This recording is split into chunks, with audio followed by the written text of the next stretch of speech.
Good morning. You are listening to Studio 365, powered by tablethink. Today is Friday, April 13th. Yes, you did hear me right. It is Friday. So I'm here in the studio, joined by Pastor Kerrie Palmer as usual, and we're just having a good Friday. I know. We love our Fridays around here. There's just something new and different all the time. And Joshua, it's Friday the 13th. Yeah, that is, allegedly an ominous day. Yeah. So there's always people who are always like, oh, it's Friday the 13th. There is, it's so surprising to me that there are still individuals that really struggle with that number. Right. And, I grew up in a sweet little neighborhood that there were several neighbors in La Grande, Oregon, that I was acquainted with that really had an issue with Friday the 13th. And so kind of know what that environment is like. And, the number 13. Right. Yeah. It's really weird. I've stayed in hotels and places before where you get in the elevator and they literally don't have a 13. Right. And you know that they didn't really just not put in a 13th floor because that would be goofy. But they're literally trying to keep people from I guess freaking out, being like, no, I will not stay on the 13th floor. I'm thinking, well, what about 12? It's pretty powerful.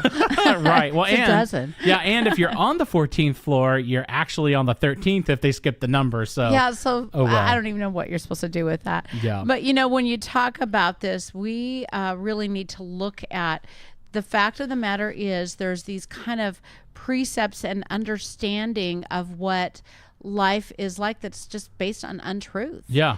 And that our responsibility when we have the with God life is to help people understand this is not of truth. This is not reality.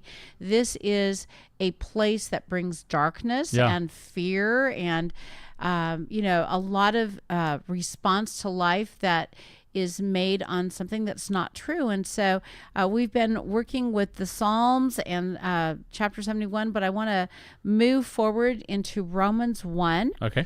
And this is a great book for people that really want to know what is it like to live with Christ. And the ancient man, Paul, wrote it, and he's giving his introduction, and I love this.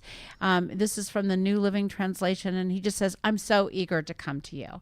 I've got this great, good news, and called the gospel, and he's just so excited. And there's this one phrase that I want to focus on today, and this is the phrase. It says, it is the power of God at work. I mean, that's really what the good news is about, is that God is at work, and there's so much power to this. And the bottom line is that is what's to impact our attitude, our words, and action. And, have you found that to be true, that when you kind of turn away from those things and you find yourself in this place of like, okay, I need to make a decision? I mean, it's kind of like you and technology, right? Right. Yeah. Yeah, totally. It's interesting how you can I think one of the things that I like about technology is it's always kind of you hear the word cutting edge and being on the cutting edge. And to me, what's cool about it is I kind of see it as when you are doing technology, you're kind of on the cusp of what was on in the imagination yesterday. It's kind of like just yesterday we were thinking about this, and today we're doing it. Here you are. Yeah, right. We're able to make this happen. Yeah, and that's really what, when we talk about the good news, it's always more. Yeah. And it's beyond our imagination, and God does put us on the cutting edge, if you will, of every day. I like that. And we are not to be focused on the negative or the darkness of a circumstance, right? But to look beyond that. And I just need to make a kind of just a comment on you and technology, because really God has used it in your life. He's given you the gift of understanding technology, and then you've put it to great use so that we're not just in a room talking to each other, or so we hope. Right. Yeah. Yeah.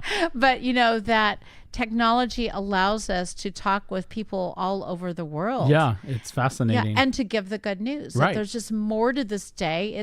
It's April 13th, a day that God has made. Yeah. And a day that God has something more for us. And I think that when we think about that, we have to really look at What is it that God wants us to see today? Does God want us to focus on, oh, it's Friday the 13th, we better stay home, we better be locked in our homes? I mean, that's how I grew up, in a neighborhood that many would not do anything because it was scary and frightening to them. Right. And like you said, there's even buildings that don't have a 13th floor, which they do. We just don't talk about it. And so I think that when we are looking at today, here's the key. The good news is a core value. It's what gives us our attitudes, our words, and our actions. And it's really the best way to live by looking at that. And so our challenge today is to start the day and end the day with the good news. So Joshua and friends, I will talk to you tomorrow in Studio 365. Well, what a great message and a great way to start out the day. And we will love to see you right back here tomorrow morning.